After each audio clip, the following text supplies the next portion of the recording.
Федератсияи Руссия имрӯз ба мутахассисон ва муҳоҷирони тоҷик эҳтиёҷ дорад. Кордиҳандагон, махсусан ба корҳои сохтмонӣ бештар коргарон ва сохтмончиёнро расман аз мақомоти хадамоти муҳоҷират дархост менамоянд. Дар ин бора имрӯз санаи 17 декабр Зайнура Шарифӣ, сардори хадамоти муҳоҷират дар вилояти Суғ иттилоъ дод. Бино ба маълумоти вай, диаспораҳои шаҳрҳои хурду бузурги Федератсияи Руссия ба монанди Оренбург, Красноярск хоҳиши зиёд доранд, то сохтмончиён ва шахсони корҷӯи вилоятро бо кор таъмин намоянд.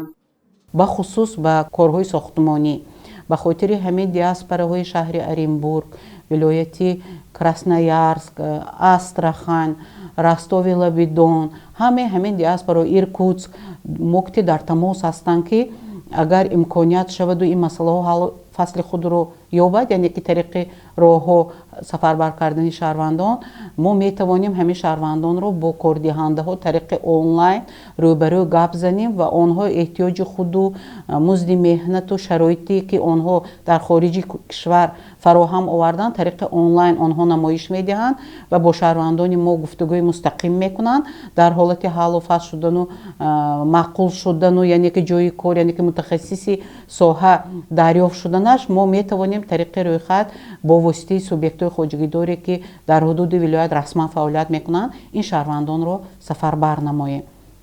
гуфтушуни тариқи онлайн бо диаспораҳо пурра ба анҷом расидааст. Танҳо иҷозати мақомот боқӣ мондааст. Агар мақомотҳои дахлдор тайёра ва қатораро барои сафарбарнамоӣ рухсат диҳанд, пас метавон корҷоёни соҳибкасбро бо кор дар шаҳрҳои Федератсияи Руссия таъмин намоянд. мушкили асосӣ ин пандемияи коронавирус мебошад ки садди роҳи бештари кору фаъолияти муҳоҷирони меҳнатӣ гардидааст. ҳамаи бахшу шӯъбаҳои шаҳру ноҳияи вилояти мо маҳзани маълумот ҷойгир карда шудааст ки дар ин маҳзани маълумот шаҳрвандоне ки эҳтиёҷи ин ё он корро доранд номнавис карда шуданд.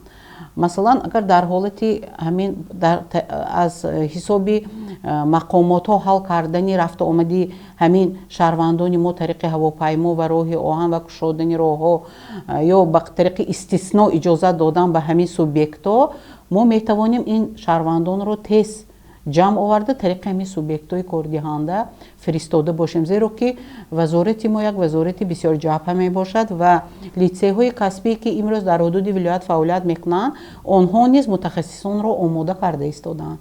яъне ки ҳар як шаҳрванд ё ин ё вай ихтисосе ки ба корҳои сохтмонӣ мутобиқ аст хонда истодааст, ҳуҷҷат гирифта истодааст ва аллакай ҳамчун мутахассиси ҳуҷҷатдор эътироф шудааст ва мо онро масалан дар ҳолате ки ҳамин проблемаҳо ҳалли худро ёфтанд, метавонем онро ҳамчун мутахассиси соҳа ба хориҷи кишвар фиристода тавонем. пандемияи COVID-19 боиси махкам шудани роҳу сарҳадҳо гардид. Аз ин рӯй муҳоҷирони меҳнатӣ натавонистанд бо кор дар кишварҳои хориҷа таъмин шаванд. Аз рӯи маълумоти омории хадамоти муҳоҷират дар вилояти Суғ, танҳо то моҳи апрели соли 2020 40,000 нафар ба Федератсияи Руссия сафар намуданд ки ин рақам дар муқоиса бо солҳои гузашта хеле кам аст. масалан дар ин давра аз шаҳру ноҳияҳои Испара беш аз 3,000 нафар, Спитамин, Истаравшан беш аз 2,000 нафари муҳоҷирон ба Федератсияи Руссия рафтанд.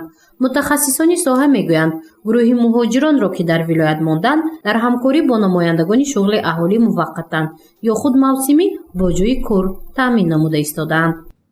агар мо ба ҷадвали худ аҳамият диҳем, соли гузашта ба ҳолати ҳамин 1 декабри соли 2019 105694 нафар шаҳрвандони мо ба Федератсияи Руссия рафта буданд. яъне ки онҳо ҳам ба тариқи маълумотҳо аз ҷониби фурудгоҳ ва роҳи оҳанӣ вилоят мебошад, зеро ки шаҳрвандон шабурӯз сафар мекарданд ва ин маълумотҳо тариқи ана ҳамин ду минтақа ҷамъбаст карда ба мо пешниҳод шудааст ва мутаассифона баъди фаро гирифтани пандемия, ман чихеле ки дар боло қайд кардам, рафту омади шаҳрвандон муваққатан қатъ гардид ва 40,000 нафар, наздик 40,000 нафар ба ҳолати 1 апрел сафар карданд ки ин аллакай як миқдори муайян нисбат ба соли гузашта кам мебошад. хадамоти муҳоҷират дар вилояти суғ ҳангоми пандемияи коронавирус барои баланд бардоштани дониши муҳоҷирон, забономӯзии онҳо ва ҳамчунин мусаллаҳ сафарбар кардани онҳо ба кишварҳои дигар корбарӣ менамоянд. ин кор ба хотири баланд бардоштани дониши ҳуқуқии онҳо роҳандозӣ карда мешавад, то муҳоҷирони тоҷик дар кишварҳои бегона ба мушкилиҳо дучор нагардида аз ҳуқуқи худ дифоъ намоянд.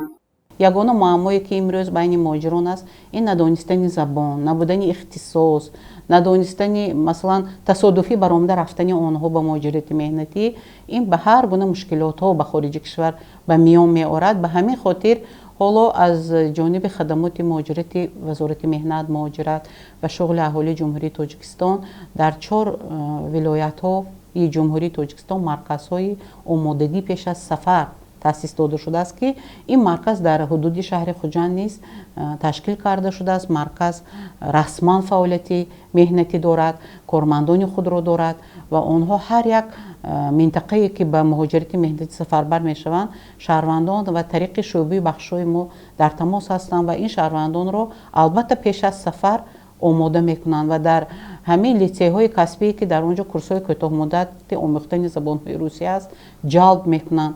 бинобар ин мо чандин маротиба дар тамос шудан, ҳангоми дар ҳамин васоити ахбори омма ё дар телевизионҳо баромад кардан хоҳиш мекунем ки шаҳрвандони мо тариқи субъектҳои коҷикидор ба хориҷи кишвар сафарбар шаванд, зеро ки тариқи ҳамин субъектҳо агар сафарбар шаванд алка байҳо омода мешаванд, яъне ки каму беш ақлан муоширату муомилая ба тариқи забони русӣ меомӯзанд.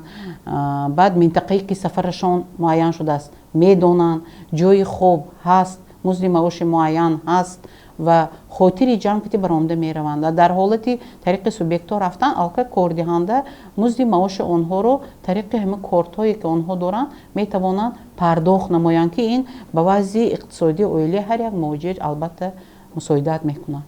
пандемияи коронавирус ба муҳоҷирати меҳнатӣ таъсири ҷиддии худро гузошт, вале новаста ба ин барои ба танзим даровардани раванди муҳоҷират дар вилояти суғ хадамоти муҳоҷират бо супориши раиси вилояти суғ раҷаббой аҳмадзода корҳои зиёдро ба анҷом мерасонанд то вазъ ба эътидол дарояд. санаи 18 декабр рӯзи муҳоҷирони байналмилалӣ аст. ин санаро ба хотири баланд бардоштани дониши ҳуқуқӣ ва соҳибкасб намудани ин гурӯҳи мардум таҷлил менамоянд.